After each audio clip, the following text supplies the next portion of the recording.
কি খবৰ নমস্কাৰ বন্ধুসকল মই গীতৰাজ আৰু ভিডিঅটো আৰম্ভ কৰাৰ আগতে সকলোকে ভোগালী বিহুৰ শুভেচ্ছা জনালো সকলোৱে যাতে ভোগালী বিহুটো ভালদৰে উদযাপন কৰা সো আজিৰ আমাৰ ফাৰ্ষ্ট নিউজটো আছে বেহাৰবাৰী আউটপোষ্টৰ কেকেছাৰৰ ফালৰ পৰা সো ৰিসেন্টলি বেহাৰবাৰী আউটপোষ্টৰ কেকেছাৰে সমূহ অসমবাসী ৰাইজৰ লগতে তেওঁৰ ফেনসকলক বিহুৰ শুভেচ্ছা জনাই অৰ্থাৎ ভোগালী বিহুৰ শুভেচ্ছা জনাই নিজৰ ইনষ্টাগ্ৰাম হেণ্ডেলত এটা ষ্টৰী শ্বেয়াৰ কৰিছিল আহক আমি সেই ষ্টৰীটো চাই লওঁ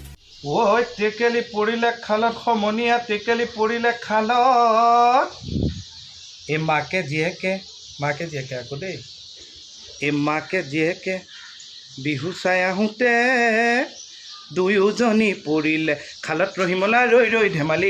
ধেমালি কৰা ৰহিমলা ৰৈ ৰৈ ধেমালি কৰা ৰা ৰা ৰা সকলোলৈকে ভোগালী বিহুৰ উলগ জনালোঁ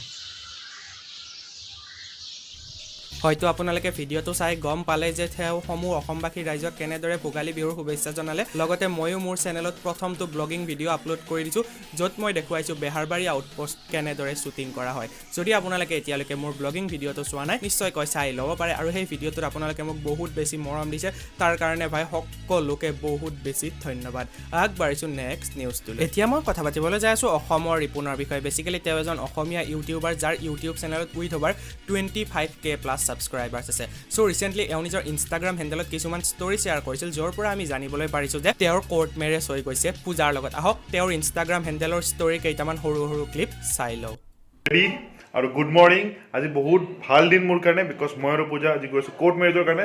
অলপ সময় পিছত গুৱাহাটী হাইকোৰ্ট পাই আছোঁ বাকীটো আপোনালোকে ভিডিঅ'ত গমেই পাই যাব চ' ফ্ৰেণ্ডছ সকলোকে বহুত বহুত ধন্যবাদ আগৰ পৰাই ৰখি আছোঁ মানে বাহিৰত নহয় আৰু ভিতৰতে হয় এইফালে চব আছে এফালে চব আছে তো অলপ পিছত বিয়া হ'ব বিয়া হয়তো আপোনালোকে ভিডিঅ' ক্লিপ কেইটা চাই গম পালে আৰু মোৰ ফালৰ পৰা ৰিপুন্দা আৰু পূজাবালৈ বহুত বেছি শুভেচ্ছা জনালোঁ আগবাঢ়িছোঁ নেক্সট নিউজটোলৈ এতিয়া মই কথা পাতিবলৈ যাই আছোঁ ফেৰী প্ৰিয়াৰ বিষয়ে আপোনালোকে হয়তো ফেৰী প্ৰিয়াক চিনি পায় বেছিকেলি তেওঁ এগৰাকী অসমীয়া এক্ট্ৰেছ আৰু ৰিচেণ্টলি তেওঁ নিজৰ ইনষ্টাগ্ৰাম হেণ্ডেলত কেইটামান ষ্টৰী শ্বেয়াৰ কৰিছিল যিটো দেখি ভাই মোৰ বহুতেই বেছি ভাল লাগিছিল কিয়নো তেওঁ ছত্তীশগড়ত লগ পাইছিল ভাৰতৰ জনপ্ৰিয় কণ্ঠশিল্পী চানক অৰ্থাৎ শান্তনু মুখাৰ্জীক আৰু চানৰ লগত তেওঁ কেইটামান ষ্টৰী শ্বেয়াৰ কৰিছিল আহক আমি চাই লওঁ অসমবাসী ৰাইজ আজি মই বহুত বেছি এক্সাইটেড হয় কাৰণ মোৰ ফেভৰেট ছিংগাৰ সো আজি মই লগ পাইছোঁ আৰু মই আছোঁ ইয়াতে চণ্ডীগড় সো মই ভবাই নাছিলোঁ যে মই লগ পাম সো আপোনালোকক দেখাইছোঁ কোন আছে মোৰ লগত ছাৰ প্লিজ কাম হেল্ল' শান ছাৰ ओके मोर फेवरेट एक सॉन्ग আছে মানে गुट्टेখিনি गाने तो फेवरेट है मतलब सर मैं ये बोलने जा रही हूँ कि सारे गाने आपके अच्छे हैं लेकिन उनमें से मैं आपका एक गाना बहुत ज्यादा सुनती हूँ मैं जानता हूँ कौन सा गाना है जानते तो हो जाए हाँ तो मैंने रिक्वेस्ट किया वो गाना गाने के लिए तो हम दोनों साथ में गा रहे हैं क्या बात है छाया है जो दिल में क्या नशा है ऐसा लग रहा है प्यार हो रहा है बेकरारी में भी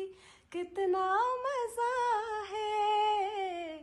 ऐसा लग रहा है प्यार हो এতিয়া আমি শেষত কথা পাতিম ফন্ডু পাৰ্টিৰ বিষয়ে বেছিকেলি এইটো এটা কাৰ্টুন এনিমেশ্যন চেনেল যিয়ে অসমীয়াত কাৰ্টুন ভিডিঅ'সমূহ বনায় আৰু মানুহক এণ্টাৰটেইন কৰে চ' ৰিচেণ্টলি এওঁলোকে লাভ কৰিছে নিজৰ চিলভাৰ প্লে বাটন আৰু এওঁলোক হৈ পৰিছে অসমৰ প্ৰথমটো ইউটিউব চেনেল অৰ্থাৎ কাৰ্টুন এনিমেটেড ইউটিউব চেনেল যিয়ে লাভ কৰিছে চিলভাৰ প্লে বাটন চ' এ hearty congratulation two fondue party চ' এইটোৱে আছিলে আজি এটা সৰু ভিডিঅ' আজিলৈ লৈছোঁ বিদায় জয় আই অসম বাই বাই আৰু ভোগালী বিহুত বাই সকলোৱে এনজয় কৰা বাই বাই